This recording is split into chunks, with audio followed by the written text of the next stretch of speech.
ইসরায়েলের আকাশকে বলা হতো পৃথিবীর সবচেয়ে নিরাপদ আকাশ, কিন্তু মাত্র একটি ড্রোন সেই বিশ্বাস পুরোপুরি ভেঙে দিয়েছে। প্রশ্ন একটাই, এত শক্তিশালী আকাশ প্রতিরক্ষা থাকার পরেও শত্রুর ড্রোন কিভাবে ঢুকে পড়ল ইসরায়েলের আকাশে? আর কেন এই ঘটনায় শুধু ইসরায়েলই নয়, আমেরিকাও আতঙ্কে রয়েছে? ইসরায়েলের কাছে রয়েছে আয়রন ডোম, ডেভিডস স্লিং অ্যারো সিস্টেম, যেগুলো বিশ্বের সবচেয়ে আধুনিক আকাশ প্রতিরক্ষা ব্যবস্থার মধ্যে পড়ে।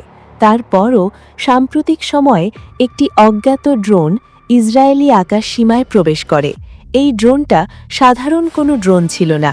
এটি ছিল ছোট, নীরব এবং রাডারে ধরা পড়া ছিল অত্যন্ত কঠিন। সবচেয়ে ভয়ঙ্কর বিষয় হল, এই ড্রোনটি মাত্র কয়েক মিনিট ধরে ইসরায়েলের আকাশে অবস্থান করেছিল। তারপর সেটিকে শনাক্ত করা হয়। এই কয়েক মিনিটই প্রমাণ করে আধুনিক যুদ্ধ এখন আর শুধু বড় মিসাইল বা যুদ্ধবিমান দিয়ে হয় না। ছোট ছোট ড্রোন দিয়েও আজ বড় ধরনের ক্ষতি করা সম্ভব।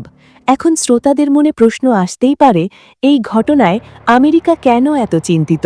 কারণ আমেরিকার বহু সামরিক ঘাঁটি, যুদ্ধজাহাজ এবং গুরুত্বপূর্ণ স্থাপনাও একই ধরনের ড্রোন হামলার ঝুঁকিতে রয়েছে।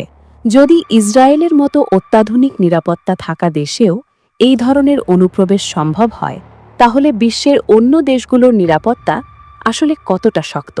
বিশেষজ্ঞরা বলছেন, এই ঘটনা ভবিষ্যতের যুদ্ধের একটি স্পষ্ট ইঙ্গিত, যেখানে বড় অস্ত্র নয়, ছোট, স্মার্ট এবং প্রায় অদৃশ্য ড্রোনই সবচেয়ে ভয়ঙ্কর ভূমিকা নেবে।